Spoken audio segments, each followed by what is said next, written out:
Guilty. 119 voices. One word.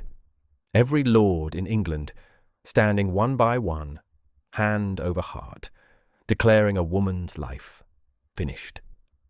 And in the upper gallery, where no one had thought to look, where no one expected him to be, a frail, grey-haired man leaned forward on his cane and rose to his feet. He was the Duke of Northmere, the wealthiest recluse in England, the man no woman could reach. And the woman they had just convicted of bigamy, she was his wife. He had known about her first marriage before he ever proposed. He had married her anyway, and he had come to Westminster Hall today not to watch her fall, but to make sure she didn't.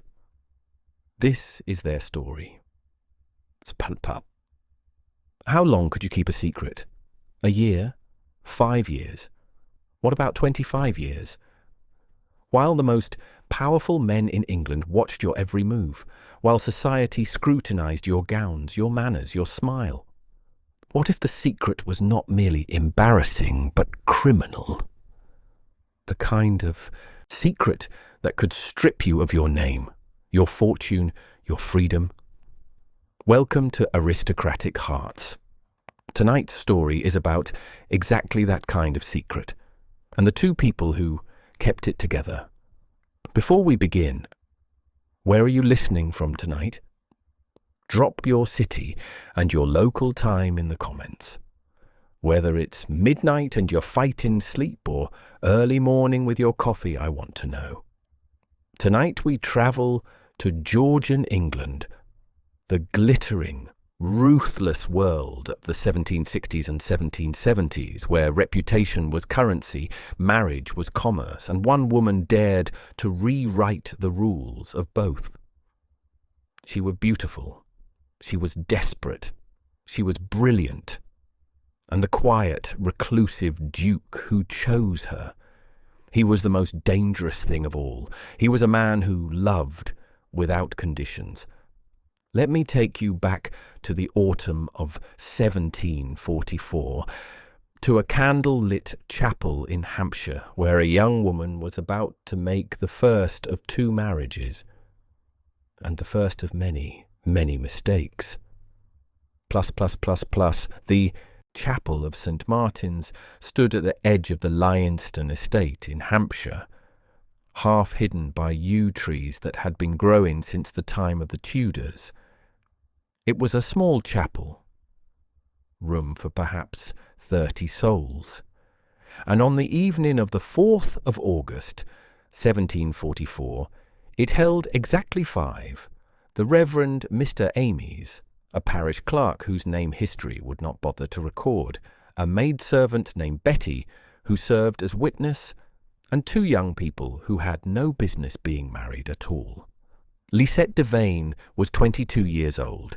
She had copper-brown hair that caught candlelight like polished wood, wide hazel eyes set in a face that men described as striking rather than pretty, and a figure that had already caused 3 minor scandals at court simply by existing.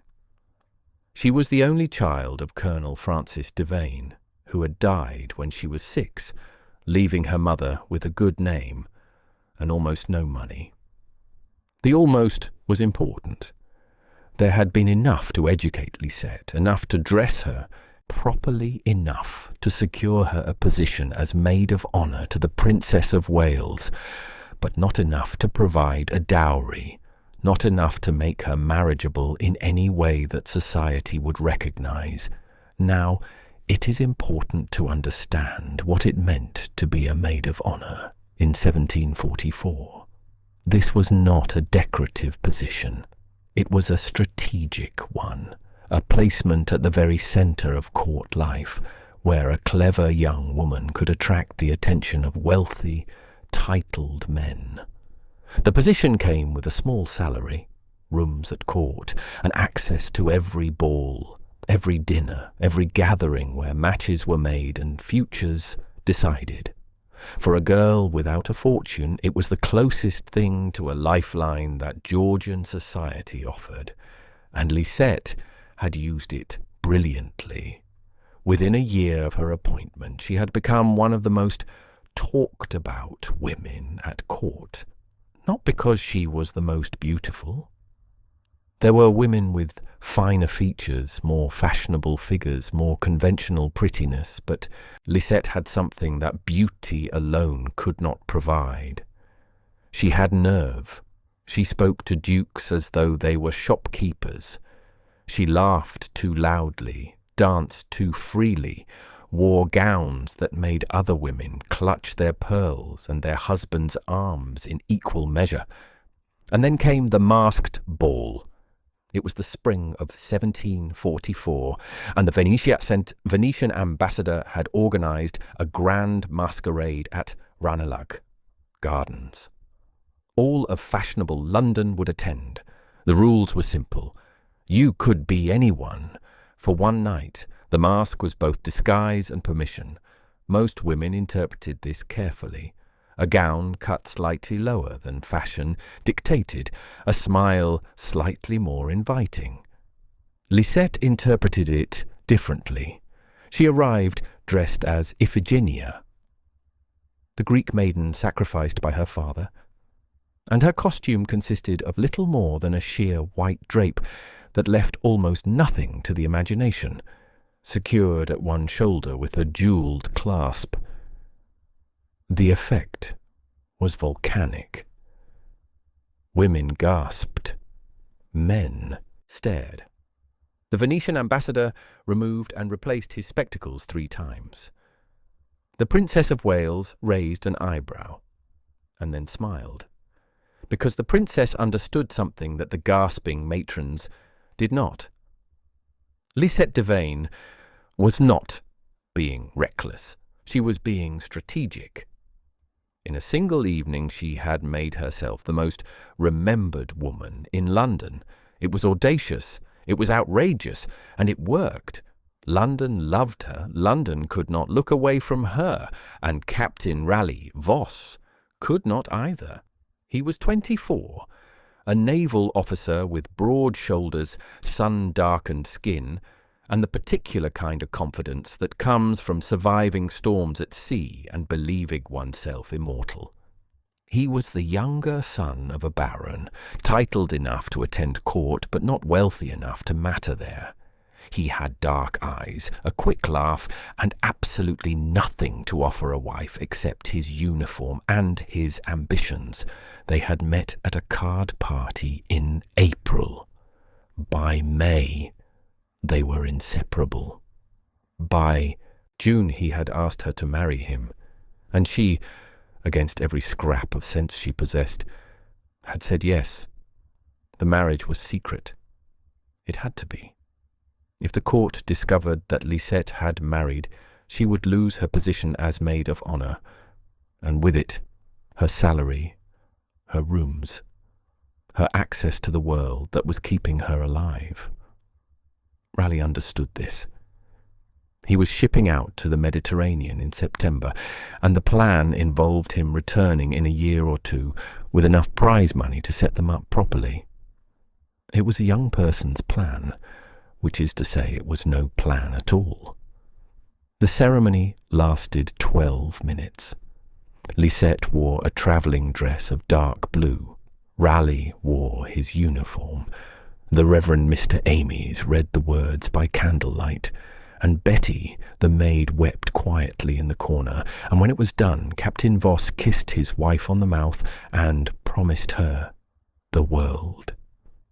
He sailed 3 weeks later. She stood on the quay at Portsmouth in a borrowed cloak, watching his ship grow smaller against the grey September sky, and she told herself that it would be a year, 2 at most. The harbour smelled of salt and tar and fish. Gulls screamed overhead, and Lisette stood there long after the ship had vanished beyond the horizon, because leaving meant returning to court, and returning to court meant becoming, once again, the unmarried Miss Devane, the woman who belonged to no one. She took a coach back to London that evening. She changed into a gown of rose damask. She appeared at a supper party at Lady Montague's, and danced 3 sets, and flirted with a viscount, and did not mention that her husband was sailing toward the Mediterranean, and she was already at 22 years old, utterly alone. The months that followed were a masterclass in deception. Lisette continued at court as though nothing had changed, because, to the world, nothing had. She attended the princess's drawing rooms. She went to Vauxhall Gardens and Ranelagh and the opera. She played cards, won often enough to supplement her tiny salary, and cultivated friendships with women who might be useful and men who might be generous.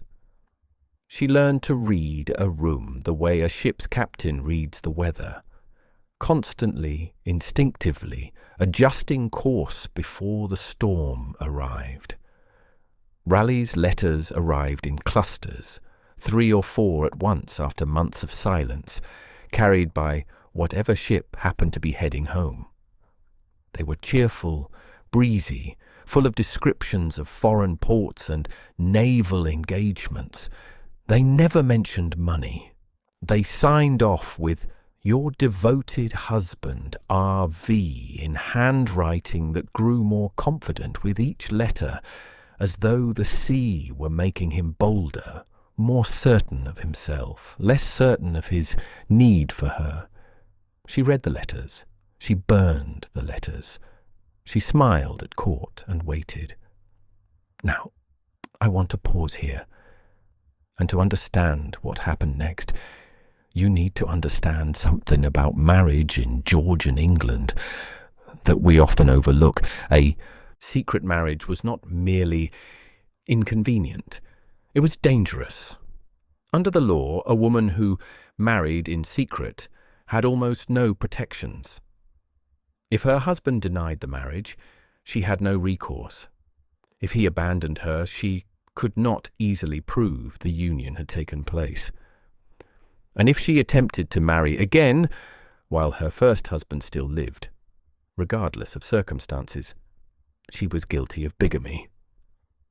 The penalty was branding on the hand.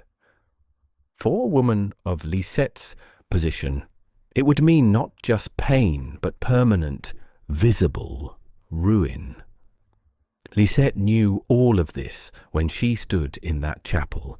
She married Raleigh Voss anyway, because she was 22 and she believed in him, and she could not imagine a future in which he did not come back. She was wrong. But before I tell you what happened to that marriage, let me take you back to Westminster Hall, because the first witness has just taken the stand, and what she is about to say will change everything. Betty Rudd, nay Betty, A. Pringle, the maidservant who had stood witness in the chapel 32 years earlier, was 58 years old, stout, plainly dressed, and visibly terrified. She had been subpoenaed. She had not come willingly. She had not wanted to testify against the woman she still called in private "my lady." But the law does not care about loyalty, and Betty, under oath, told the truth. She described the chapel, small, cold, lit by 6 candles that guttered in the draught.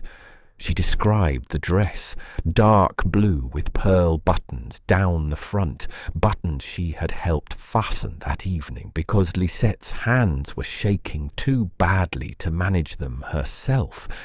She described the vows, exchanged in voices so quiet that Betty had to lean forward to hear them. She described the kiss, brief, fierce, the kiss of 2 young people who believed they were beginning something rather than ending it. And then she described what happened after. When Betty spoke of the child, the son born in secret in a rented cottage in 1747, the son who lived 4 months and died without ever seeing his father's face, her voice broke. She pressed a handkerchief to her mouth and wept openly, and the gallery, which had been buzzing with gossip, fell silent. In her chair at the centre of the hall, Lisette did not weep, but the muscles in her jaw tightened, and her knuckles, wrapped around each other in her lap, went white. And in the upper gallery, unseen, the Duke of Northmere closed his eyes. He had known about the child. Lisette had told him. Not every detail, but enough. She had told him there had been a loss, and he had held her hand and said nothing, because he understood that some griefs are too deep for words. Plus, plus, plus, plus. Now, back to 1747, because I need to tell you what the death of that child did to Lisette Devane. She wrote to Raleigh, one letter. She told him about the pregnancy and the birth and the death in the same letter, because by the time it reached him, all three would be history. His reply, when it finally came 4 months later, was 3 lines long. He was sorry. He wished he had been there. He would try to come home soon. He did not come home soon.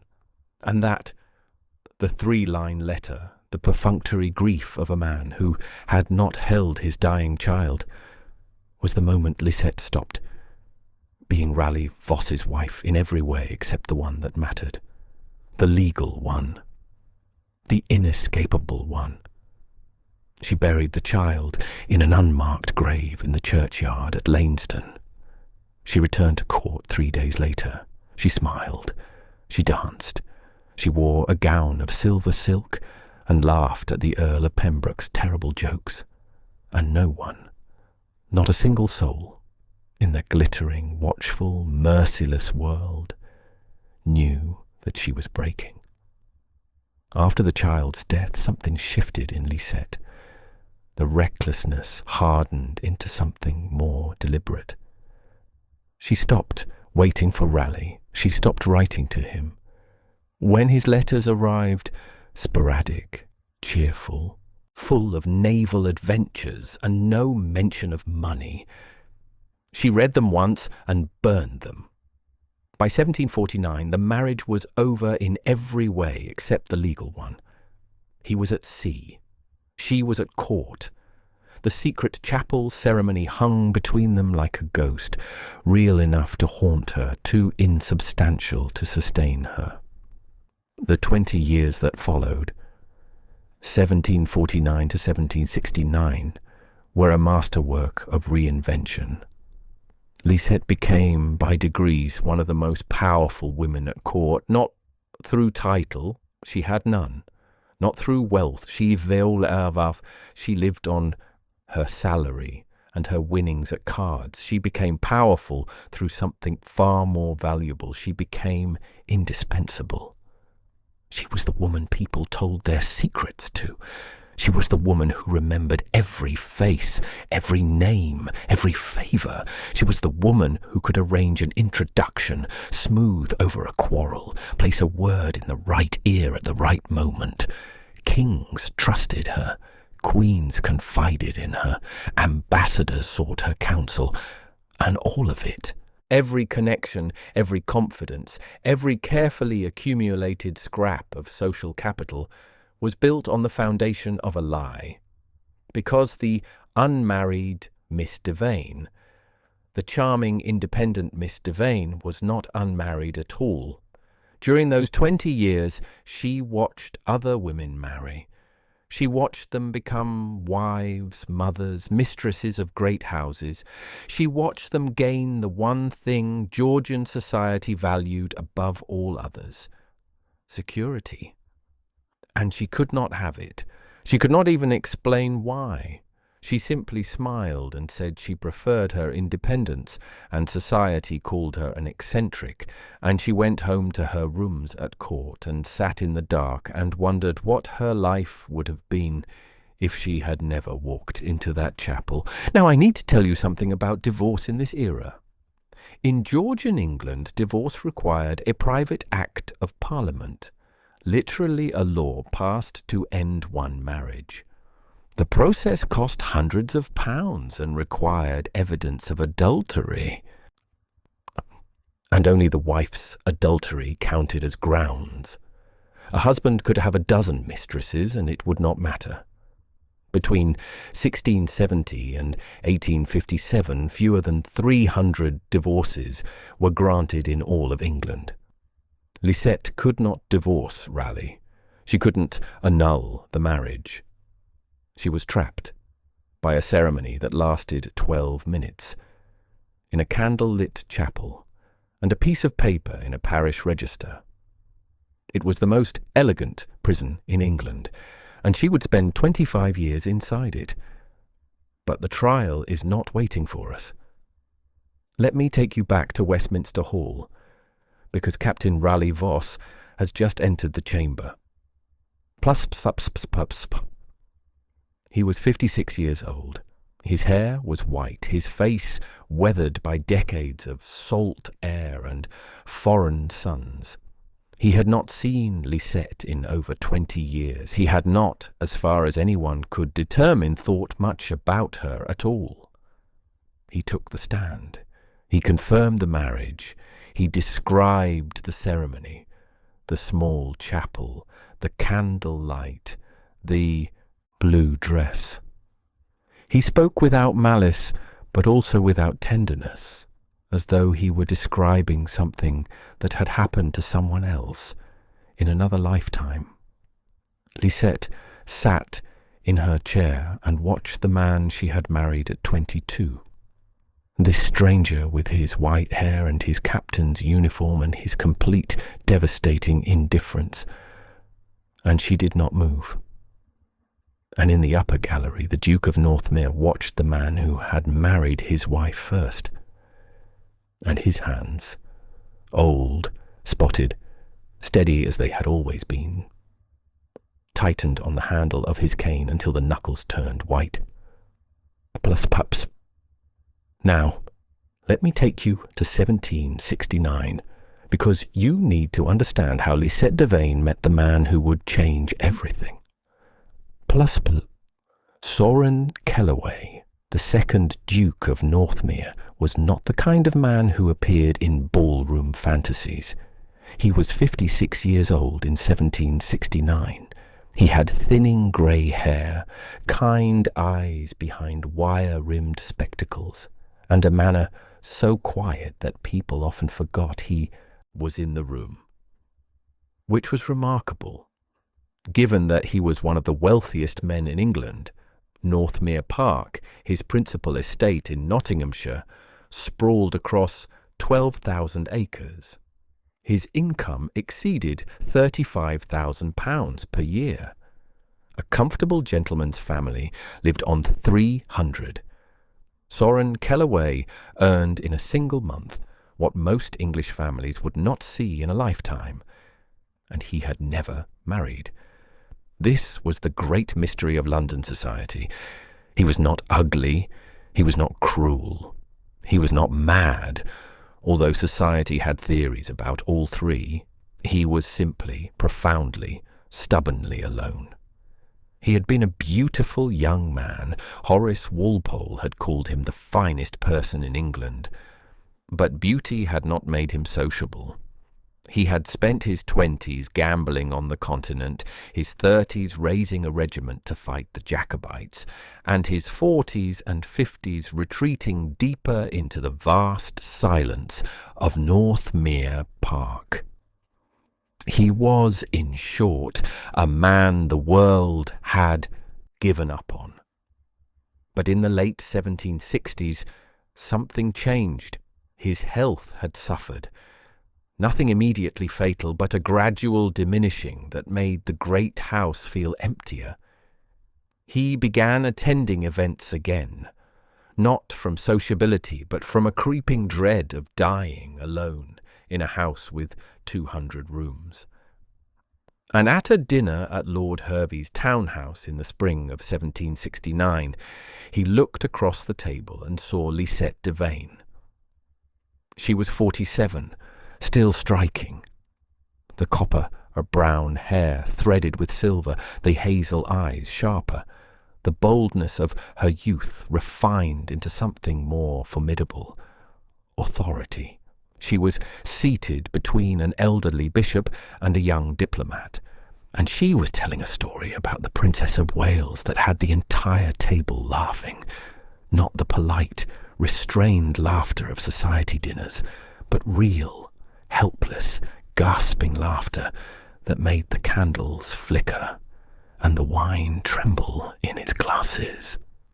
Soren had been placed at the far end of the table, a deliberate choice by the hostess, who understood that the Duke of Northmere preferred the margins to the centre. He had been studying his soup and preparing his excuses for an early departure when Lisette's voice reached him. Not the words, he was too far away for that, but the quality of the voice itself, warm, clear, unafraid. The voice of a woman who expected to be heard and who had earned that expectation through decades of making rooms stop and listen. He looked up. He looked across the table, and for the first time in perhaps a decade, the Duke of Northmere forgot about his soup. She was not the most beautiful woman in the room. There were younger women, more fashionably dressed, with the particular kind of porcelain perfection that Georgian society prized. But Lisette had something those women did not. She had lived. You could see it in the lines around her eyes, in the set of her jaw, in the way she held her wine-glass. Not delicately, not with the practiced grace of a woman who has been taught to hold things properly but firmly, like a woman who has learned the hard way that anything you do not hold firmly can be taken from you. He did not drift away after dinner. For the first time in living memory, the Duke of Northmere remained in the drawing-room after the ladies withdrew. He accepted a glass of port. He made small talk with Lord Hervey, badly, because small talk was not his strength. And when the gentleman rejoined the ladies, he crossed the drawing-room and stopped in front of Lisette with the expression of a man who has just located something he has been searching for without knowing he was searching. He asked her about the court. She told him the truth. Not the polished version she gave to everyone else, but the real truth. That it was exhausting. That she was tired. That she had been performing for 25 years and she was not sure anymore who was underneath the performance. He looked at her for a long moment, his grey eyes, kind, steady, framed by the wire-rimmed spectacles that made him look more like a scholar than a duke, held hers with an intensity that was startling from a man who had spent the entire evening attempting to become invisible. "I know exactly what you mean," he said, very quietly. That was all. But it was enough, because in that moment Lisette recognized something she had not seen in 25 years of court life. Sincerity. Just a man telling the truth, because a woman had told it first. She went home that night and could not sleep. She stared at the ceiling and thought about grey eyes behind spectacles and a man who was not young, not reckless, not sailing away on the morning tide. A man who was here, who was solid, who was staying, and who had told her the truth. Over the following weeks, the calls became dinners, and the dinners became long evenings in his library. Soren's library at his London townhouse was a revelation. 3,000 volumes, floor to ceiling, in a room that smelled of leather and old paper and the particular mustiness of books that have been loved. He had first editions of Milton, of Pope, of Shakespeare's folios. He had botanical illustrations from expeditions to the South Seas. He had a collection of maps so extensive that the Royal Geographical Society had written to him 3 times requesting permission to catalogue it. But what struck Lisette was not the breadth of his collection. It was its intimacy. These were not books acquired for display. Not the fashionable leather-bound sets that wealthy men purchased by the yard to fill their shelves. These were books that had been read. The spines were cracked, the margins were annotated in his careful hand. Dog-eared pages marked passages he returned to again and again. She found, in a copy of Marcus Aurelius, a dried violet pressed between the pages, and when she asked him about it, he blushed. The Duke of Northmere, 60 years old, blushed like a schoolboy, and said his mother had placed it there when he was 7. That single detail, the dried violet, the dead mother, the boy who had kept a flower pressed in a book for 53 years, told Lisette more about Soren Kellaway than every gossip column and every society whisper combined. This was a man who kept things, who held on, who remembered. A man for whom love was not a grand gesture, but a quiet, persistent act of preservation. She began reading aloud to him in the evenings when his eyes tired from the candlelight. She had a good voice, clear, warm, with the particular quality of a woman who knows how to hold an audience, and she read him novels, histories, poetry, whatever he wanted. He would sit in his chair by the fire, spectacles folded in his lap, eyes half closed, and listen. Sometimes she caught him watching her instead of listening to the words, and when their eyes met, he would look away quickly, as though caught doing something he should not. There was a night in June, warm, honeysuckle-scented, the windows open to the square, when she was reading from Tom Jones and came upon a passage about the helplessness of love. She read it aloud without thinking, and when she looked up, Soren was watching her with an expression she had never seen. It was hunger, not physical, although that was there too. It was the hunger of a man who has been starving for decades and has just realized there is food in the room. "Your Grace," she said. "Soren," he corrected very quietly. "When we are alone, please." She closed the book. "Soren?" He exhaled as though he had been holding his breath for years. "Yes, that." Sometimes there was another woman, of course. There was always another woman. Lady Dorinda Palfrey had set her sights on the Duke of Northmere long before Lisette. She was 43, a widow of impeccable breeding, and she had been cultivating a friendship with Soren for nearly 5 years. She wanted to be a duchess with the single-minded determination of a woman who had been a baronet's wife and found it insufficient. She began a whisper campaign, implying that Miss Devane's reputation was not spotless, that there had been rumours about a naval officer. But whispers were not enough. She wanted confrontation.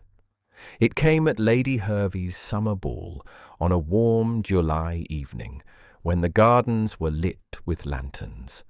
Lisette was standing at the edge of the terrace when she felt a presence beside her. Lady Dorinda wore jasmine perfume and something sharper underneath. It preceded her like a warning. "Miss Devane?" "Lady Dorinda." The silence between them had edges. "I wonder," Lady Dorinda said, "if you understand what you are doing. I believe I am attending a ball. You are attending a man's fortune." Lady Dorinda's expression was stripped of its social polish. The Duke deserves better than a woman with a past she cannot explain. And what past would that be?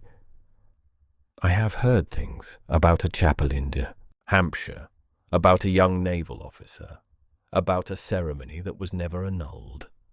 The night air turned cold. For one terrible moment Lisette believed it was over. But Lady Dorinda was bluffing. Lisette could see it in the uncertainty behind her eyes. She had fragments, whispers, not proof. Lisette smiled, the smile she had perfected over decades. Lady Dorinda, I have been at court for 25 years. I have survived women far more powerful than you. If you wish to continue spreading rumours, you are welcome to do so. But consider how you will look when none of it can be proven. And the Duke asks why his friend is slandering the woman he intends to marry. She held Lady Dorinda's gaze for exactly 3 seconds and walked back into the ballroom. Her hands were shaking, but Lady Dorinda could not see that. Remember this moment. Because what Lady Dorinda could not accomplish with whispers, a man named Cuthbert Kellaway would accomplish with solicitors, and he would not be bluffing. But that comes later. First, I need to tell you about the night Lisette told Soren the truth. She told him on a Tuesday evening in October. They were in his library. The fire was low. She stopped mid-sentence, closed the book, and said, "There is something I need to tell you, and when I have told you, you may ask me to leave." He removed his spectacles. He folded them carefully. He looked at her. She told him everything. The chapel, rally, the 12-minute ceremony, and the blue dress, the baby, the son she had carried alone and buried alone and grieved alone for 22 years, the 3-line letter, the decades of performing as Miss Devane while the ghost of Mrs. Voss whispered her real name in her ear every night. She told him about the masked ball, how she had dressed as Iphigenia not from vanity but from desperation, because a woman without money and without a husband she could claim had only one currency available to her, and that currency was attention. She told him about the years of card games and careful friendships and the slow, exhausting work of making herself indispensable to people who would have discarded her in an instant if they had known the truth. She told him about Lady Dorinda's confrontation on the terrace, the jasmine perfume, the whispered accusations, the bluff she had called with a smile she did not feel. She told him that Lady Dorinda had been right. Every word of it. The chapel, the naval officer, the ceremony that was never annulled. She told him about the 20 years of watching other women marry, of standing at weddings and feeling the ghost of her own vows rise up in her throat like bile, of lying awake in her rooms at court, listening to the silence and wondering if she would spend the rest of her life trapped between a husband who had forgotten her and a world that would destroy her if it remembered. She told him all of it, sitting in the chair opposite his, with the fire, I see, dying between them, and the 3,000 books watching from their shelves. When she was done, the silence was so complete that she could hear the clock in the hallway, and the settling of ash in the grate, and the sound of her own heart, which seemed very loud and very uncertain. She waited for him to speak. She waited for the words she had been dreading for 25 years, the measured, careful words of a man explaining why he could not possibly associate with a woman who had done what she had done. Soren did not speak for a long time. Then he stood. He crossed the space between their chairs. 3 steps, the longest 3 steps of Lisette's life. He took both her hands. He pulled her to her feet.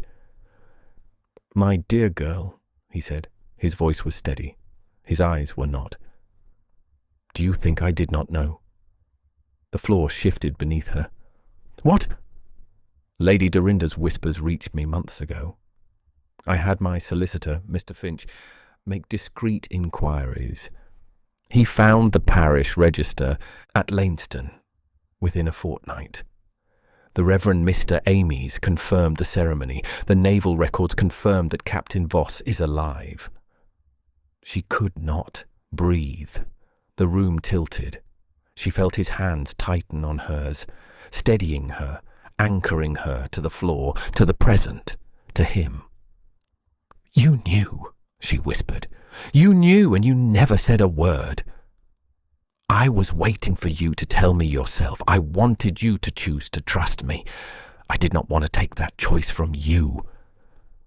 "How long?" Her voice cracked. "How long have you known?" "Since the autumn. Since before I asked you to read to me in the evenings. Since before the night you first called me by my name."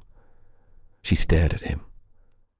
Every evening in this library, every conversation, every moment, you knew." "Yes." "And you let me sit in that chair and read to you and fall in love with you, knowing that I was lying to you with every breath?" "You were not lying to me. You were surviving. There is a difference. And I am old enough to know it." A sound escaped her. Not a laugh, not a sob. Something between the two that she had never made before and would never make again. "Soren, I am 60 years old. I have spent my entire life alone because I was waiting, although I did not know it, for someone who would sit in my library and read to me and make me laugh and fill this ridiculous house with flowers. I have found that person. The fact that she made a mistake at 22 does not diminish her. It makes her brave. It makes me a criminal. It makes you human. And I would rather be married to a human than alone with my principles." He paused. His thumbs traced circles on the backs of her hands, small, unconscious circles that she would feel on her skin for the rest of her life. "Mr. Finch has already begun making arrangements. The gifts, the properties, the personal fortune, everything will be in your name, legally separate from the ducal estates. If the first marriage is ever discovered, they cannot touch what is yours." She stared at him. "You are protecting me. You have been protecting me since before I even knew you knew. I am loving you. The protection is simply what love looks like when you have £35,000 a year and a very good solicitor." She laughed. A wet, ragged, incredulous laugh. The laugh of a woman who has been holding her breath for 25 years and has just been told she can exhale. The laugh of a woman who has been carrying a stone in her pocket since she was 22 and has just felt someone else's hand reach in and lift it out. He kissed her forehead, then her temple, then the corner of her mouth, and then, with the careful deliberation of a man who has been waiting 60 years for exactly this moment, he kissed her properly. Not the tentative kiss of their early courtship, careful, respectful, the kiss of a man who was not sure he was permitted. This was the kiss of a man who knew, who had known for months, who had watched her perform and pretend and carry her secret like a wound, and who had decided quietly, precisely, with the full weight of his fortune and his heart behind the decision, that she would never carry it alone again. "Marry me," he said against her mouth. "Marry me knowing that I know. Marry me without secrets. There will still be a secret the world cannot know.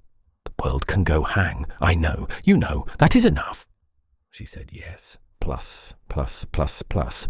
On the 8th of March, 1769, Lisette Devane married Soren Kellaway, Duke of Northmere, in the chapel at Keith's, in the parish of St. George's, Hanover Square. She wore cream silk with pearls. He wore his finest coat, When it was over, he said, "You have made an old man very happy." She squeezed his hand, and, for the first time in 25 years, did not feel the need to hide. Petit papa. The early days of the marriage were a kind of miracle that Lisette had not believed possible. Northmere Park, which she had visited once before the wedding and found beautiful but melancholy, transformed under her attention. She opened rooms that had been shuttered for years. She hired new staff. She had the gardens replanted, the music room tuned and restored, the kitchens modernized. She filled the house with flowers, great armfuls of them, roses and peonies and sweet peas from the cutting garden, until the rooms that had smelled of dust and solitude smelled instead of something alive. Soren watched all of this with quiet wonderment. He was not a man who expressed emotion easily. Decades of solitude had sealed him like a letter, all the important things folded inside where no one could read them. But Lisette learned to read the signs. The way he lingered in doorways, watching her arrange flowers, the way his hand found hers beneath the dinner table, the way he said her name, always her full name, never a diminutive, as though Lisette itself were a word he was savouring. She kissed him first. She kissed him, not the other way around. Standing in the doorway of his bedchamber, with the candle guttering in its holder and the great silent house stretching out around them, she kissed him, and he made a sound that was not quite a word and not quite a sob, and he pulled her closer with a strength that surprised them both, and neither of them was lonely that night. There were evenings at Northmere Park that she would remember for the rest of her life. Evenings when the candles burned low and they sat together in the library reading in silence, his hand reaching across to take hers. Sometimes they sat like that for an hour without speaking, and it was enough. He told her things he had never told anyone, about his mother, who had died when he was 12, and left him in the care of a father who regarded children as an inconvenience, about his years on the continent, the gambling, the women, the desperate search for something to fill the emptiness that had settled inside him like stone, about the regiment he had raised to fight the Jacobites, and the men he had lost at Culloden, and the way their faces still visited him in dreams 30 years later. "You must think me very foolish," he said one night, "a man of my years unburdening himself like a boy. I think you are the least foolish man I have ever known, and the loneliest." He was quiet for a long time. Then, "Not any more." There was a particular afternoon, a Sunday in the spring of 1771. They had been married 2 years. The pink roses were at their peak. Soren had suggested a walk, unusual for a man whose physical ambition typically extended from the library to the dining room. They walked slowly, his pace, not hers, along the gravel paths. They reached the south wall. The scent was overwhelming. Bees drifted between the blooms. Soren stopped. He turned to her. "Before you came here," he said, "this house was merely large. Now it is a home. I did not know the difference until you showed me." She put her hand on his chest, over his heart, and felt the slow, reliable beat of a man who had finally found his rest. They stood like that for a long time, among the roses, with the bees, and the warm sun, and the great grey house, watching them from every window. The years of their marriage, 1769 to 1776. were the happiest of both their lives. She managed his estates with a competence that astonished his stewards. He accompanied her to London for the season, something he had not done in 15 years, and discovered that he did not mind society when she was beside him. They entertained, they travelled, they argued about books and politics and the best variety of roses for the south wall, and the arguments were comfortable and warm and ended in laughter. Lady Dorinda Palfrey, watching from the margins as the Duchess of Northmere became one of the most celebrated hostesses in England, grew silent, and then disappeared from London entirely. Soren's happiness was its own revenge. His transformation from recluse to devoted husband, a rebuke to everyone who had tried to keep Lisette from him. But even in happiness, the ghost of Mrs. Raleigh-Voss did not disappear entirely. She surfaced at unexpected moments. When Lisette sat in church beside Soren and heard marriage vows spoken over other couples, Mrs. Voss was there, reminding her that she had spoken those words before to another man, and that the world beyond Soren did not know. When Soren held her at night, Mrs. Voss pressed her cold fingers against Lisette's heart and whispered, "What if someone finds out?" It was exhausting. It was relentless, and it was the one part of her life that even Soren's knowledge could not fully ease, because while he knew and accepted the truth, the rest of the world did not. The law did not. The 119 lords who would one day sit in judgment of her did not. She managed it the way she managed everything, with discipline, with the iron self-control of a woman who had been rehearsing for decades. She smiled, she hosted, she loved Soren with every fibre of her being, and she carried the knowledge of what might come like a stone in her pocket, always present, always heavy, impossible to set down. Plus, plus, plus, plus, can I just say, this is the part of the story I love most, the quiet, the roses, two people who found each other late and loved each other well. Stay with me, because what happens next will test everything they built. Mr. Cuthbert Kellaway had been waiting for his uncle's fortune for the better part of 2 decades. He was the Duke's nephew, 42, expensively dressed, deeply in debt, and possessed of the entitled fury that comes from watching someone else enjoy what you believe is rightfully yours. When the Duke married Lisette, Cuthbert was horrified. When the Duke's will was read, everything to the wife for her lifetime, he was apoplectic. Lisette stood between him and a fortune, and she showed no signs of dying. It was a dismissed footman who gave him the first lead, a man who remembered talk of a secret wedding near Lainston.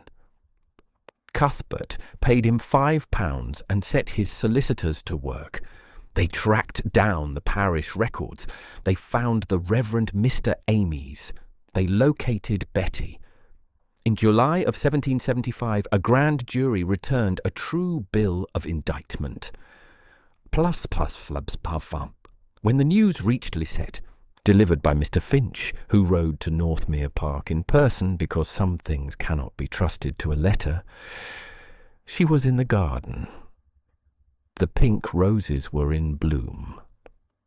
Mr. Finch told her as gently as a man can tell a woman that her life is about to be publicly dismantled, that Cuthbert had found the evidence and that she would be tried for bigamy before the House of Lords. She put down her garden shears. She removed her gloves. She looked at Mr. Finch and said, "How long do we have?" Not, "Is it true?" Not, "Can we fight it?" How long do we have? Because Lisette had spent 30 years preparing for the possibility that this moment would come. Mr. Finch told her the trial would not take place until the following April. She had 9 months. She spent those months reviewing every document with Mr. Finch, every deed, every gift, every property transfer. She verified that the legal protections Soren had built were unassailable. She prepared for defeat the way a general prepares for battle, by ensuring that even in losing she would retain enough to survive. Soren's health, meanwhile, was deteriorating. The cough that had plagued him for years grew worse through the autumn and into the winter. Some mornings he could not rise before noon. Some evenings he fell asleep in his library chair before dinner, the book sliding from his lap, his breathing shallow and ragged, and Lisette would sit across from him and watch his chest rise and fall and think, I could lose him. Not to the trial, not to Cuthbert, to time. The same enemy that had trapped her was now threatening to take the one person who had set her free. The doctor came from London in November. A discreet man, expensive, recommended by Mr. Finch. He examined Soren in the bedroom, while Lisette waited in the library, sitting in her chair, staring at his empty chair, her hands folded in her lap, with the same deliberate stillness she would later deploy in Westminster Hall. The doctor's verdict was careful. The Duke's constitution was weakened, but not broken. With rest, warmth, and moderation, he might have years yet, or he might not. Medicine, the doctor said, with the particular honesty of a man who charges enough to afford it, was not a science of certainties. That night, after the doctor had gone, Soren found Lisette in the library. She was sitting in her chair. She was not reading. She was not crying. She was simply sitting with a stillness that frightened him more than tears would have. "The doctor says I am not dying," he said, lowering himself into his chair with the careful movements that had become his habit. "The doctor says you might not be dying." An important distinction. He reached across the space between their chairs and took her hand. "Lisette, look at me." She looked at him. "I'm not going to die before this trial. I'm not going to leave you to face 119 lords alone. I have waited 60 years to find something worth fighting for, and I am not going to miss the fight because of a cough. It is not just a cough. It is a cough that has been told in very firm terms that it is not permitted to worsen until at least May. Mr. Finch has it in writing." She laughed. Despite everything, despite the indictment and the doctor and the fear that was eating her alive, she laughed. "You cannot put a cough in legal correspondence, Soren. You clearly have not met Mr. Finch."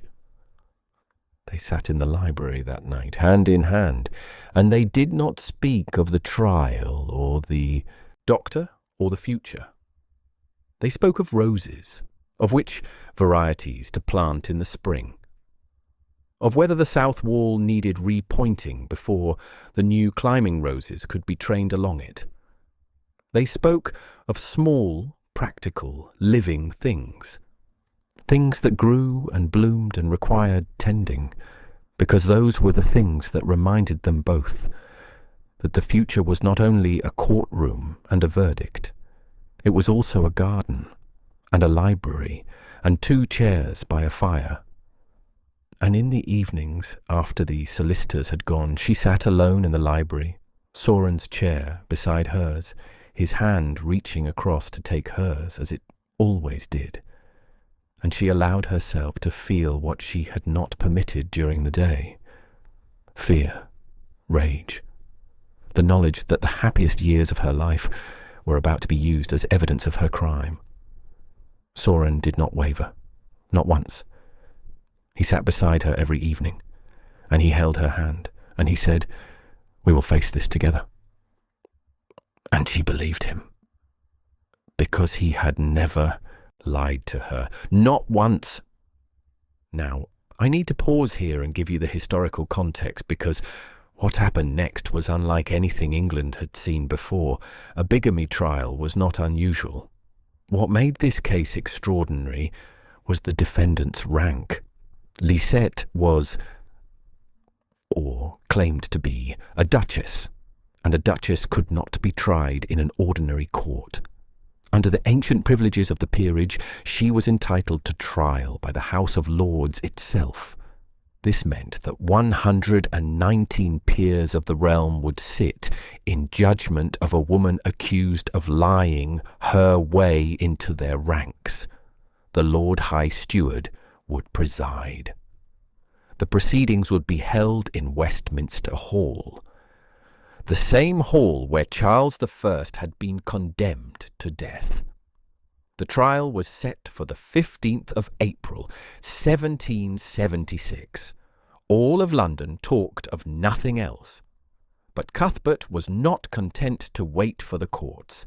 He came to Northmere Park on a Thursday afternoon in August, unannounced, uninvited, his carriage rattling up the gravel drive with the arrogance of a man who believed the house already belonged to him.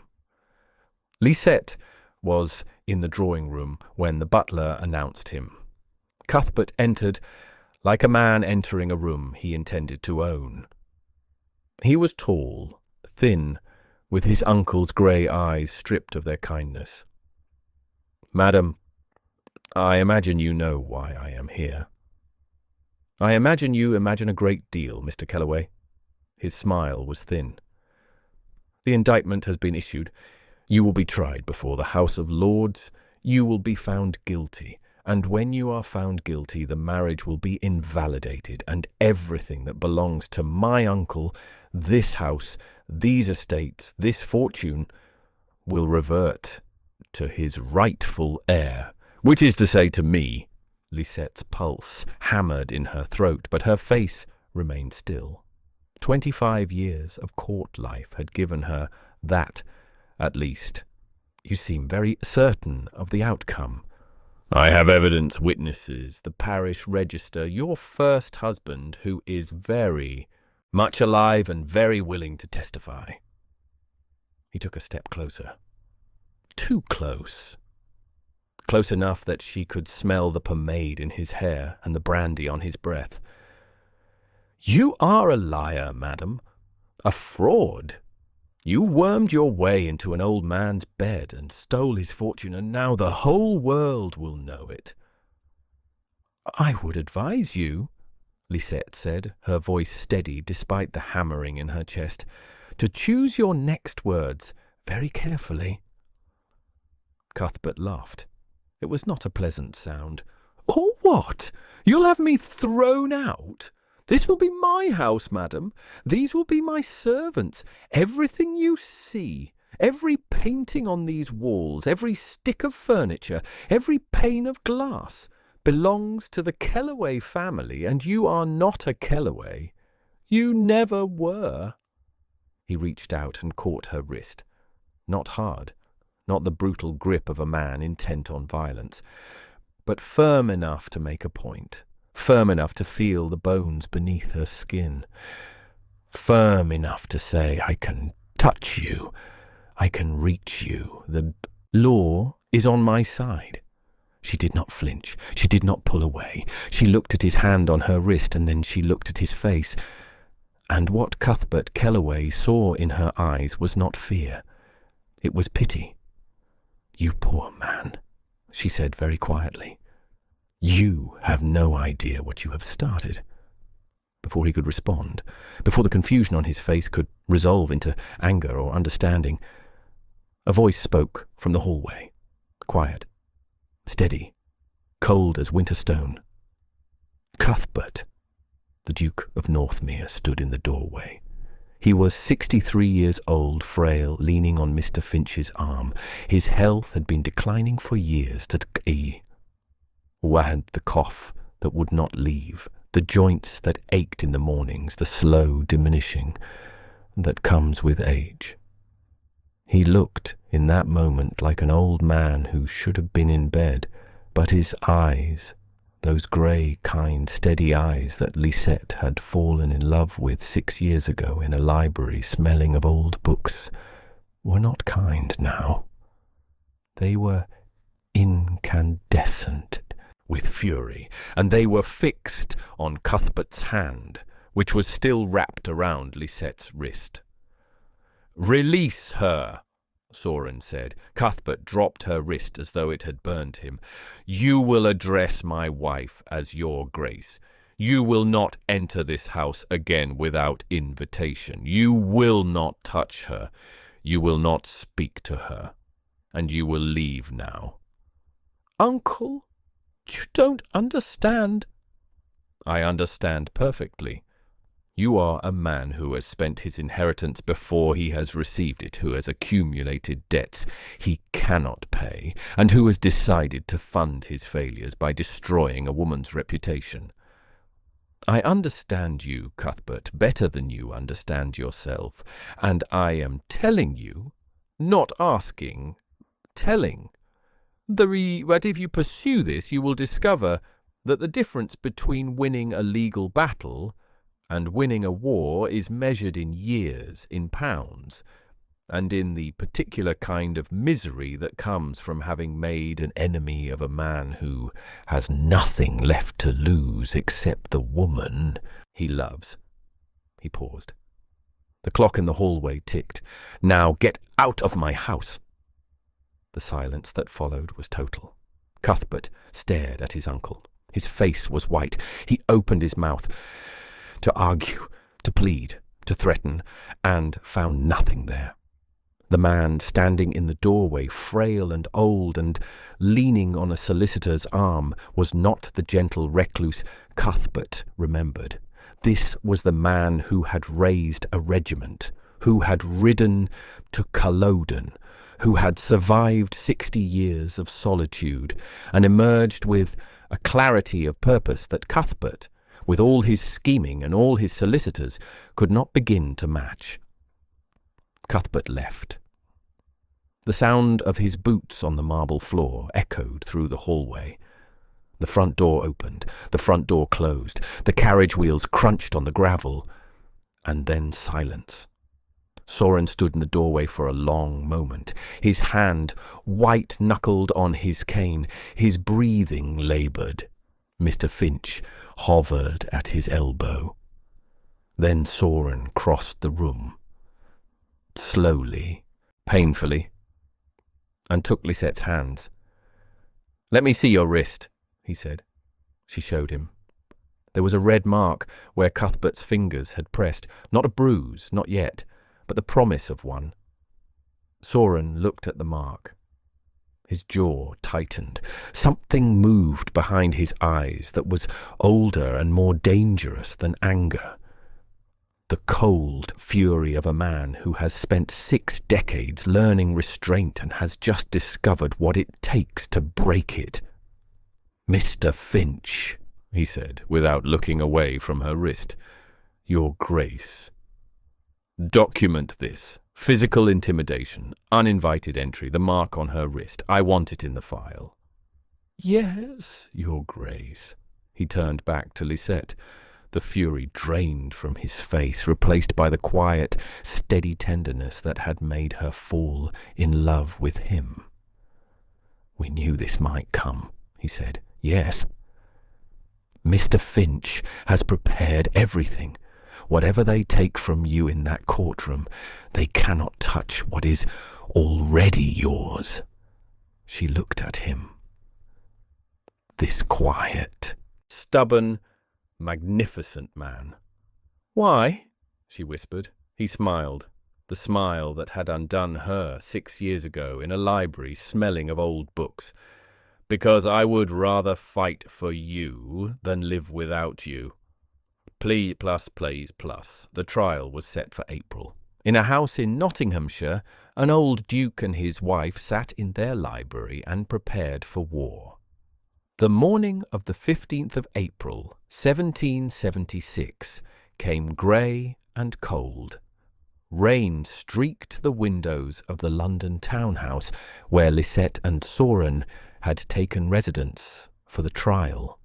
The fire in the bedroom grate had burned low in the night, and the room was the particular kind of cold that seeps into the bones and makes everything, the furniture, the walls, the future, seem heavy. Lisette was dressed before dawn. The black silk, the diamonds, the armour she had chosen for the most public day of her life. She stood before the mirror in her dressing room and looked at the woman looking back at her. 54 years old, silver-threaded hair, pinned and powdered, the face that had once shocked the Venetian ambassador now composed into something harder, sharper, more deliberately controlled. She did not recognize herself. Or rather, she recognized only herself, stripped of every performance, every mask, every social smile she had deployed for 3 decades.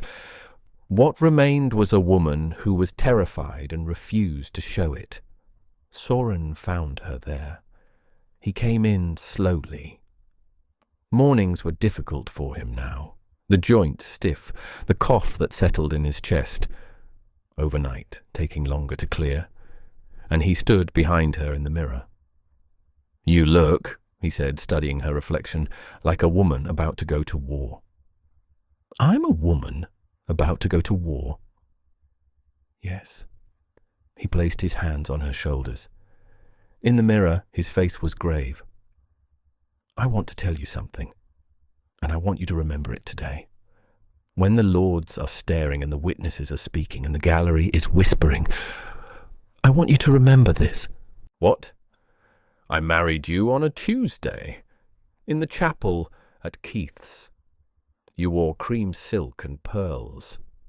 The vicar had a cold and kept sniffling through the vows, and I wanted to laugh, but I did not, because you were so beautiful that laughing seemed insufficient. When you said 'I do,' your voice did not shake. Mine did. I had waited 60 years for that moment, and my voice shook like a boy's, and I did not care." She closed her eyes. His hands were warm on her shoulders. "That is what happened," he continued.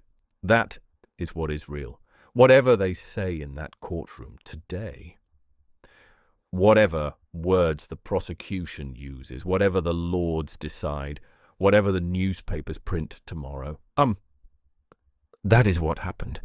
We stood in a chapel, and we chose each other, and nothing they do today can undo that." She reached up and covered his hands with hers. "Will you be there?" she whispered. "I will be in the upper gallery. You will not see me, but I will be there.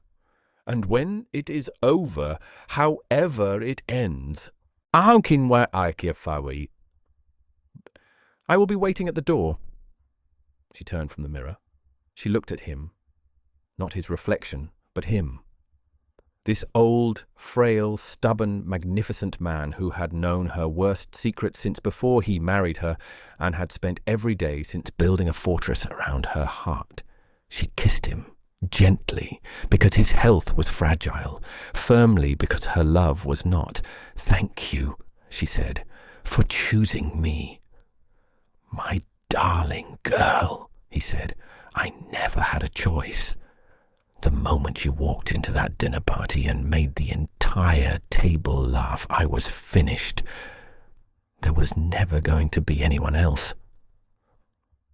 She left for Westminster Hall an hour later. He left 20 minutes after in a separate carriage with Mr. Finch at his side and a stack of documents in a leather case, and the particular expression of a man who has spent 6 years preparing for a battle and is ready to win it. Westminster Hall was the largest hall in the country, a cathedral of justice with a hammer-beam roof that had stood since the 14th century and walls that remembered the trial of Charles I.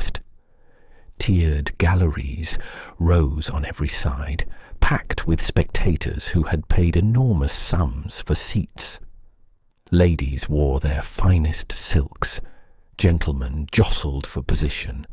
The royal guards lined the aisles in crimson, and at the centre of it all, alone, on a single chair placed at the exact point where every eye could find her, sat Lisette, black silk, diamonds, chin raised. The trial lasted 5 days, 5 days in which every thread of Lisette's life was pulled apart. The secret ceremony, the dead child, the naval officer, the 25 years of deception. The first day was procedural. The reading of the indictment, the swearing of witnesses, the elaborate ceremonial machinery of the House of Lords grinding into motion. Lisette sat through it the way a woman sits through a funeral, still composed, enduring. The second day belonged to the prosecution. They laid out the timeline.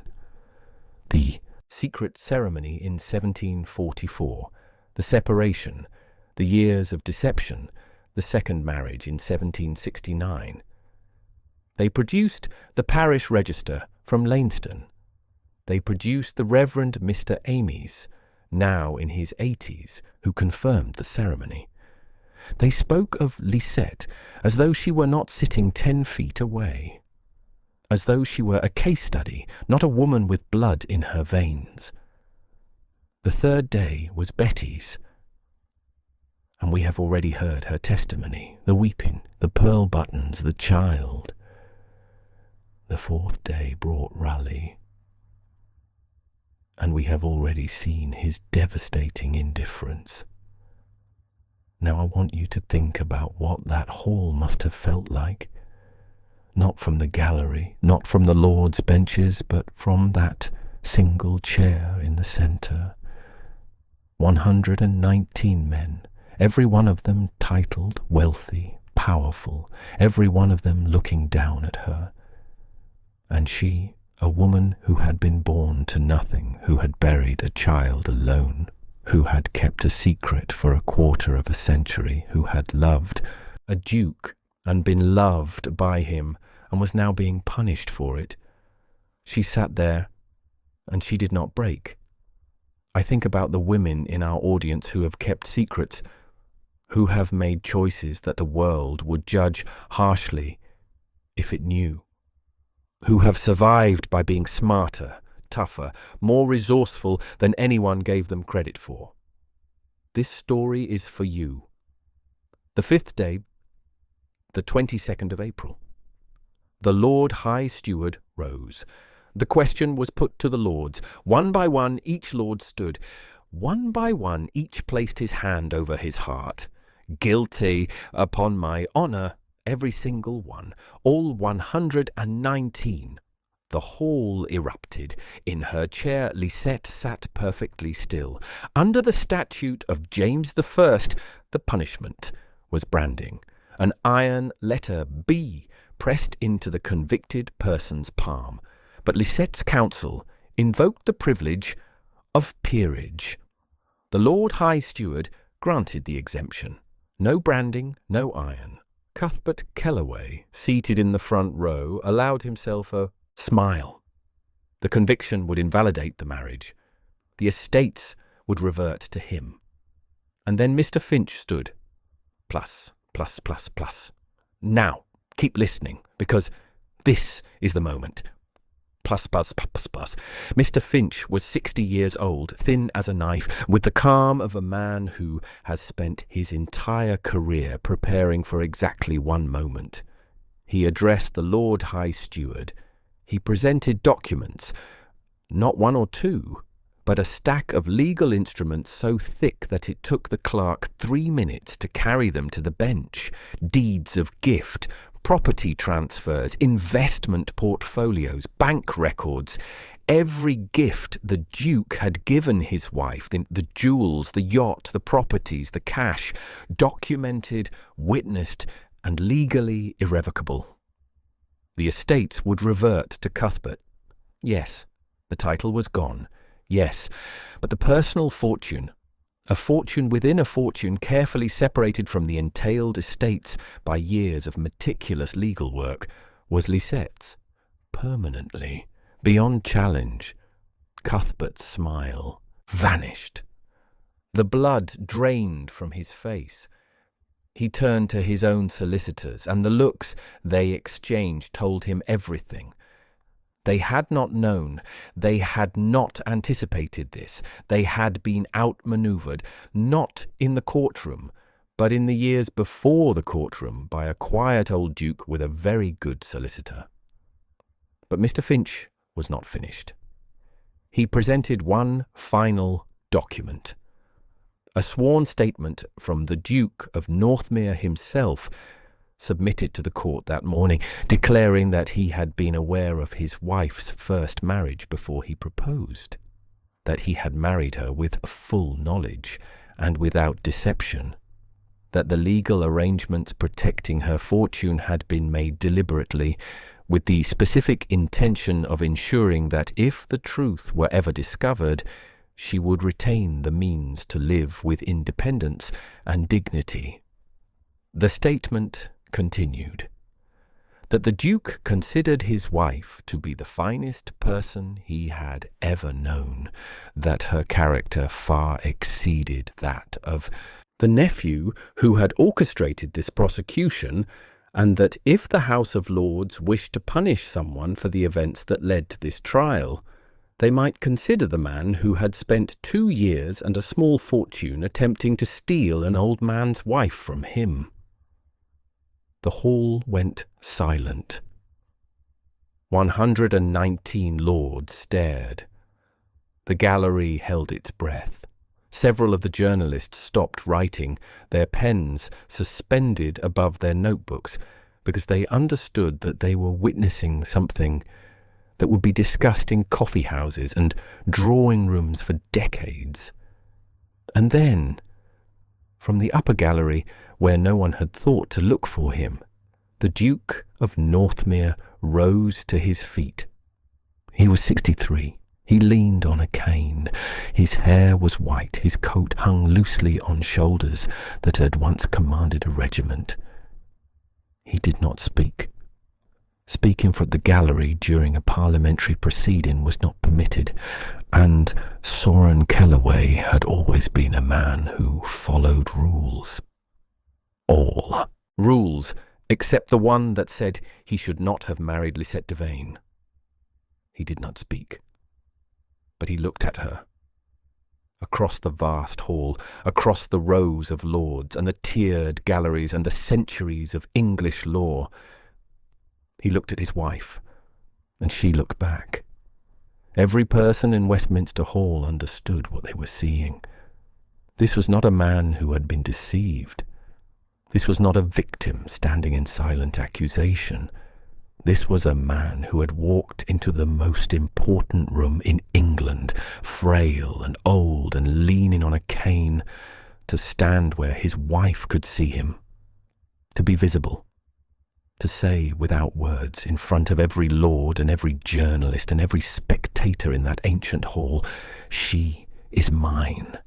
I chose her. I would choose her again." The gallery erupted. Women wept. Men who had been prepared to condemn Lisette found themselves instead condemning the nephew who had dragged this private love into a public courtroom. The journalists who had come expecting scandal found themselves writing a love story. And in her chair, the chair where she had sat for 5 days, motionless, composed, her hands pressed together to stop them shaking, Lisette felt something crack open inside her. Not grief, not relief, something older, deeper, more fundamental than either. Permission. Permission to stop performing. Permission to stop hiding. Permission to be, at last, exactly who she was. A woman who had made a terrible mistake at 22 and a magnificent choice at 47, and who was loved not in spite of either, but because of both. She stood, She curtsied to the lords, a curtsy so precise, so devastatingly regal, that observers would describe it as the most extraordinary moment of the entire trial. She walked the length of Westminster Hall with her back straight and her diamonds blazing, and at the great oak doors where the light of April poured in from the street, the Duke of Northmere was waiting for her. He had come down from the gallery, moving as quickly as his body would allow. Mr. Finch was holding his arm. His breathing was laboured. His face was pale. But he was there. He extended his hand. She took it. His fingers were cold and thin and shaking slightly, and she held them the way she had held them on their wedding night, and every night since, carefully, firmly, with the absolute conviction that these were the hands she had been waiting for her entire life. They walked out of Westminster Hall together, into the April sunlight, into the noise of the London street, into the rest of their lives. Behind them, 119 lords sat in their parliamentary robes and watched them go. And not one of them, not a single lord in that ancient hall, looked away. Plubs. What happened to Cuthbert? The Duke was not a cruel man, but he was a precise man, and precision applied to an enemy can be devastating. Within a week, Mr. Finch presented Cuthbert's creditors with a comprehensive accounting of his debts far exceeding his personal assets, debts he had been counting on the inheritance to cover. The accounting was delivered to every creditor simultaneously, which meant that within 48 hours, every one of them demanded payment at once. Cuthbert could not pay. He had gambled on inheriting the full estate. The estates would eventually come to him, but only after the Duke's death, and the Duke showed no immediate signs of obliging.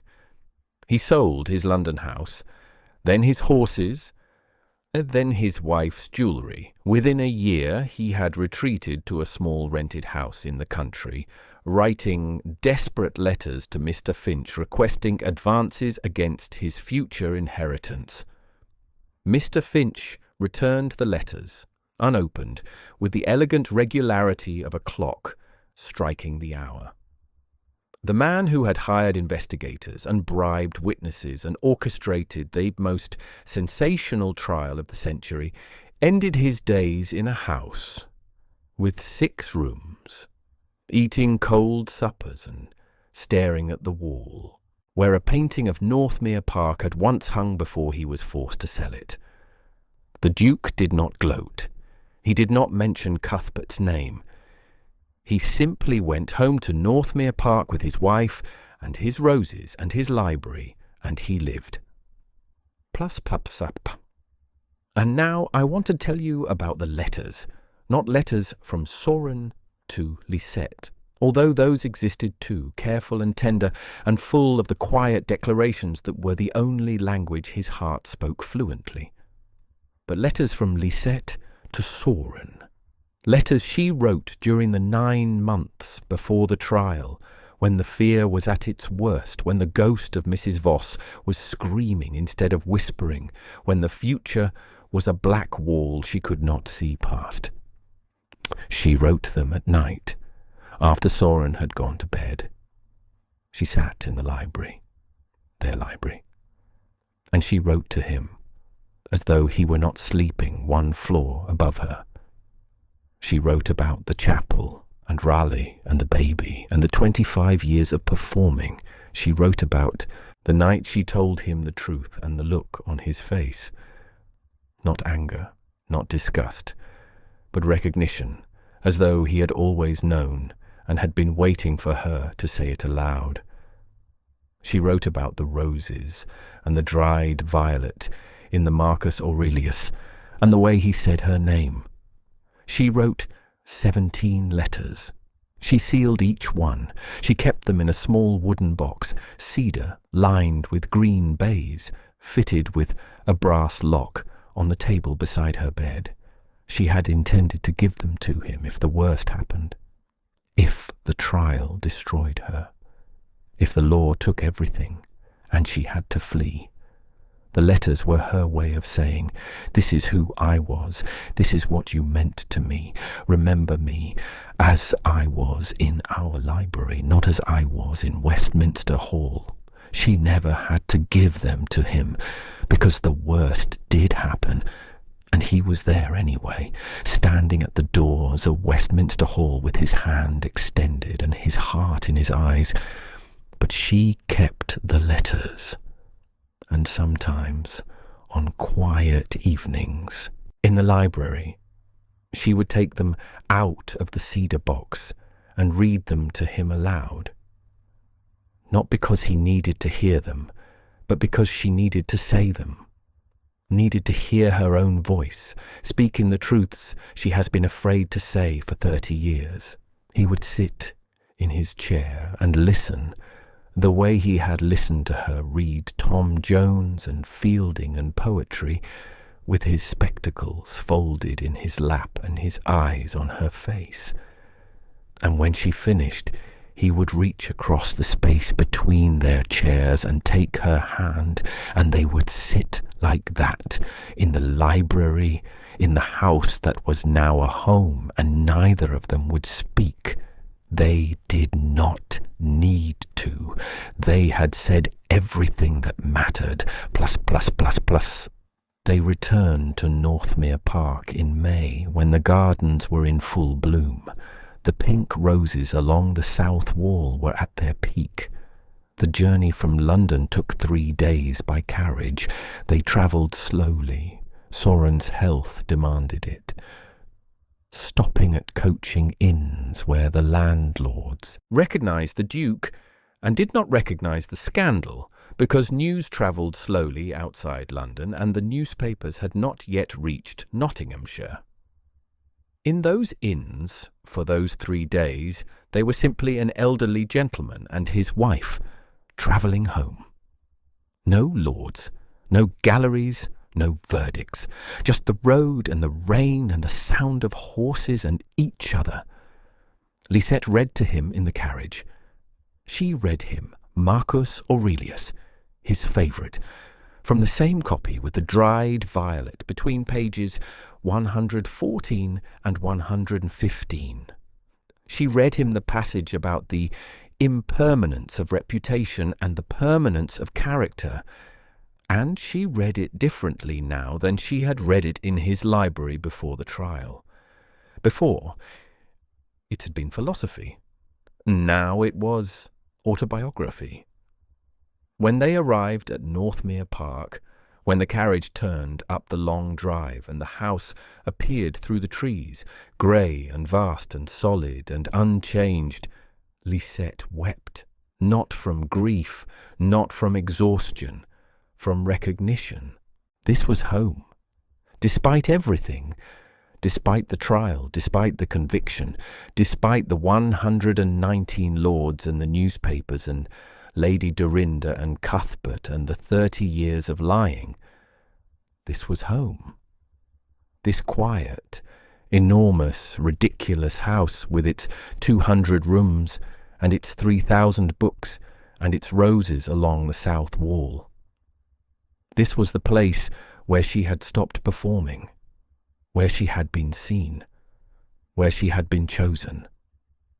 The servants were lined up along the front steps, all 40 of them, from the butler to the youngest kitchen maid. They had heard about the trial. They had heard about the verdict. And they were there. Every last one of them, standing in their best clothes on a May afternoon, waiting for their Duchess to come home. Mrs. Crail, Lisette's maid, who had served her since the wedding, was standing at the front. She was crying. She was trying very hard not to cry. She was failing entirely. Lisette descended from the carriage.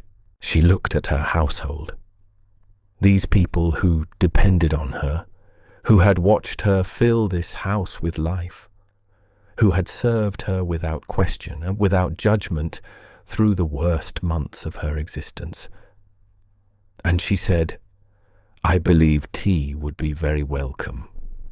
Mrs. Crail curtsied and said, "Yes, Your Grace," and the emphasis she placed on those two words, Your Grace, was so deliberate, so fierce, so deeply felt that Lisette nearly broke, because in this house, on this drive, among these people, she was still the Duchess of Northmere. The House of Lords could say what it liked. The law could strip her of the title. But in Nottinghamshire, in the great grey house with the roses along the south wall, she was and would always be Her Grace. Sorin took her arm.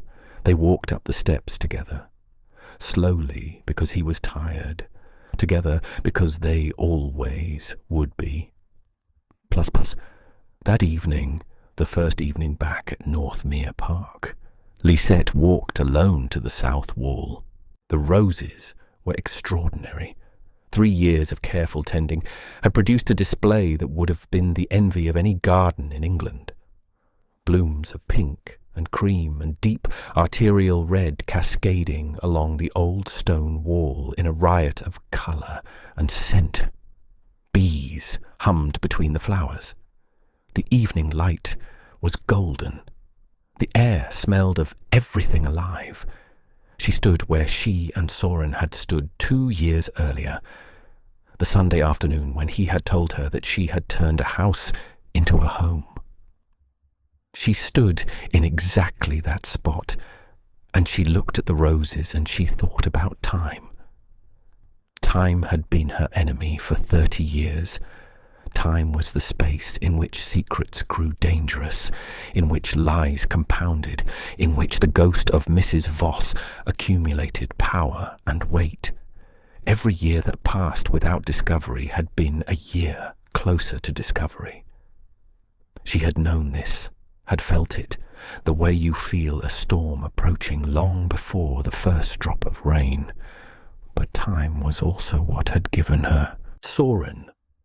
6 years, 6 years of reading aloud and planting roses and arguing about politics and falling asleep in the library with his hand in hers.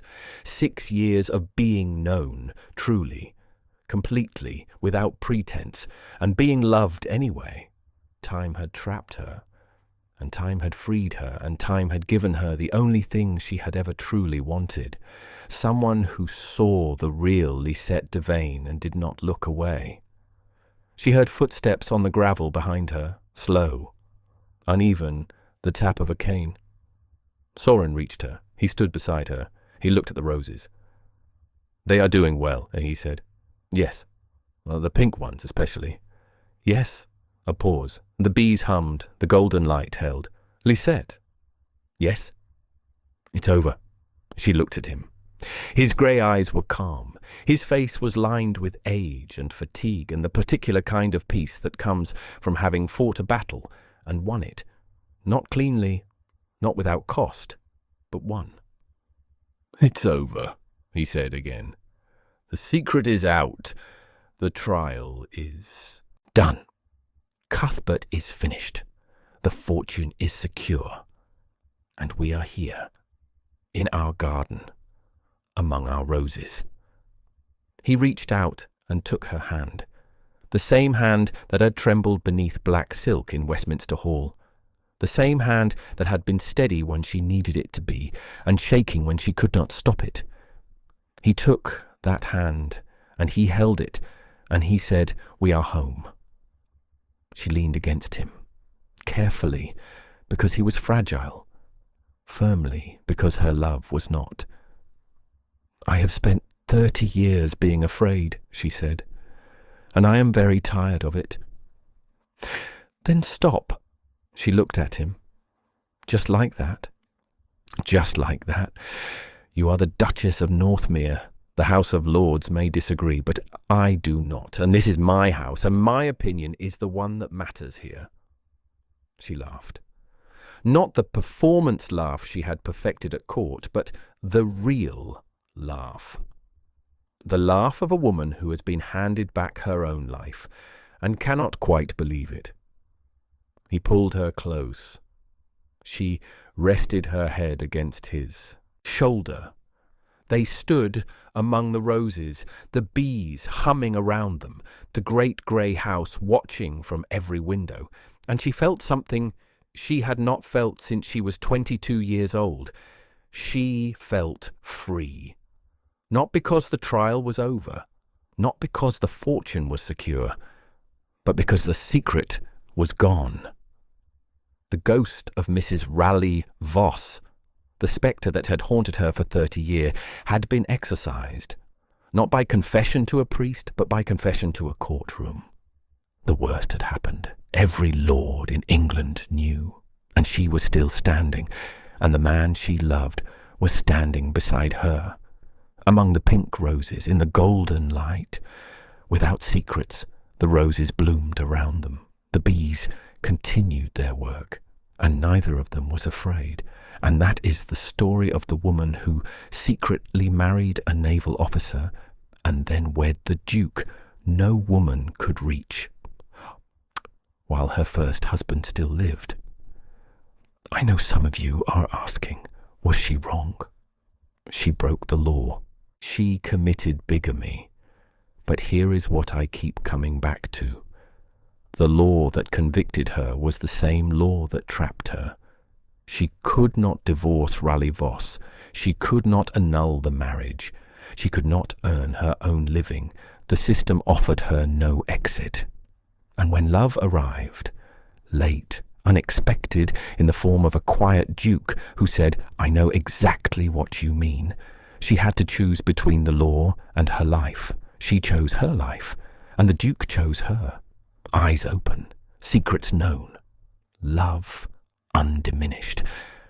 And I want to add something else, something about the men who judged her. Those 119 lords who stood one by one, hand over heart, and declared her guilty upon their honour. How many of them, do you suppose, had mistresses? How many had fathered children outside their marriages?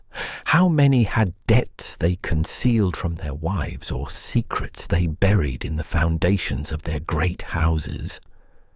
How many of them, if the full truth of their private lives were laid bare in Westminster Hall, would have survived the scrutiny they applied to Lisette Devane? Not one of them was asked. Not one of them was examined, because the law did not require men to be honest. It required women to be obedient. And Lisette's crime was not, ultimately, bigamy. Her crime was disobedience. She had refused to accept the constraints that society placed upon her. She had refused to remain trapped.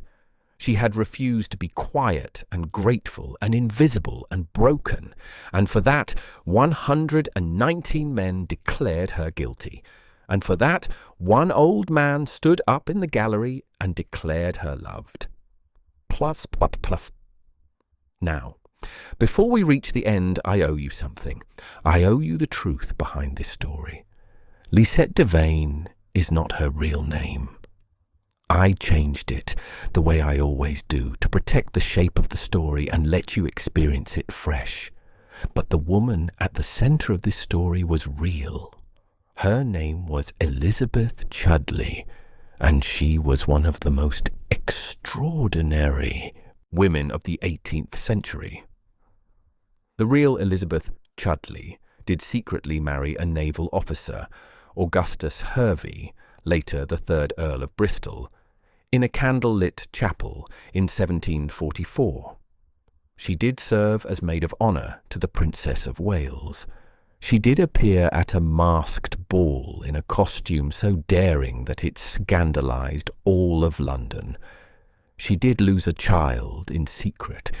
She did marry the Duke of Kingston, the real Duke of Kingston upon Hull, a wealthy, reclusive bachelor, while her first husband still lived. She was tried for bigamy before 119 lords in Westminster Hall in 1776, found guilty, and escaped branding through the privilege of peerage.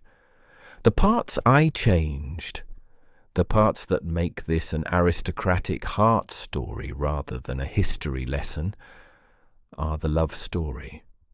In real life, we cannot know for certain whether the Duke of Kingston knew about Elizabeth's first marriage before he proposed. We cannot know what he whispered to her in libraries or what she confessed to him on autumn evenings. The letters in the cedar box, the dried violet in the Marcus Aurelius, the morning of trial scene, the Duke standing in the gallery. Those are mine. Those are the story I built around the facts, because the facts alone are remarkable. But the human heart behind them deserved to be imagined. What we do know is this: the Duke of Kingston left his entire fortune to Elizabeth. The legal arrangements protecting her personal wealth were meticulous. Too meticulous, some historians argue, to have been accidental. Someone was preparing for the possibility that the truth would come out. Whether that someone was Elizabeth alone or Elizabeth and the Duke together, that is the question I wanted this story to answer. I chose together because I believe in the version of this story where she was not alone, where someone knew and stayed and built a fortress around her and waited at the door. Elizabeth Chudleigh died in 1788 in Paris at the age of 68. Biographers and historians have been arguing about her for 250 years. They call her a schemer, a fraud, a survivor, a scandal. I call her a woman who refused to be destroyed. Plus pulse. There is one more thing I want to tell you before we part tonight. It is a small detail, but it is the one that stays with me. During the trial, when the verdict was being read, when 119 lords were standing one by one and declaring her guilty, a journalist in the gallery noted that Lisette's hands were shaking, not her face, which remained composed, not her voice, which remained silent, her hands. They trembled in her lap, and she pressed them together to make them stop, and when they would not stop, she folded them beneath the black silk of her skirt where no one could see. She was terrified. Of course she was terrified. She was a woman alone before the highest court in England, facing the possibility of being branded like an animal. She was human. She was afraid. But she did not let them see it. She pressed her trembling hands together, and she raised her chin, and she looked 119 lords in the eye, and she survived. And at the door, at the end of that impossibly long walk through Westminster Hall, there were steady hands waiting for hers, old hands, spotted and thin and shaking slightly themselves, but there, present, reaching for her. That is what I think about when I think about this story, not the scandal or the fortune or the trial, the hands, his reaching for hers, her trembling ones, finally steadied by his. Two pairs of imperfect hands holding on. Plus. I think about Lisette in the garden at Northmere Park. The garden she planted with her own hands, the pink roses along the south wall that became their private language. I think about Soren standing beside her among those roses, telling her that she had turned a house into a home. I think about two people who spent decades learning to be alone, finding each other at last, and choosing, against every law, every convention, every whispered warning, to stay.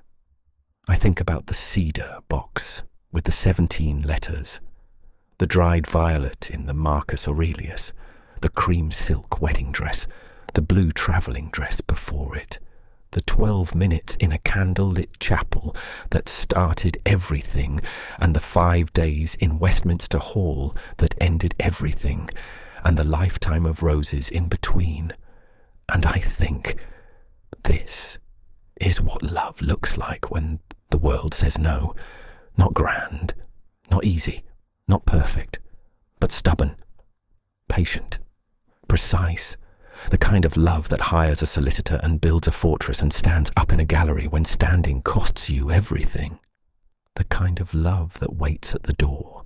I think about the women in our audience who have been trapped by circumstances, by systems, by choices they made when they were too young to understand the consequences. I think about the women who found love late and wondered if they deserved it. You do. And somewhere in Northmere Park, in a library smelling of old books and roses, an old duke and his wife are sitting in their chairs by the fire, hand in hand. And neither of them is afraid. So tell me, what would you have done in her place? Would you have told the truth and lost everything? Or would you have kept the secret and reached for love? Let me know in the comments. And if you want more stories like this, hit subscribe. I'll see you in the next one.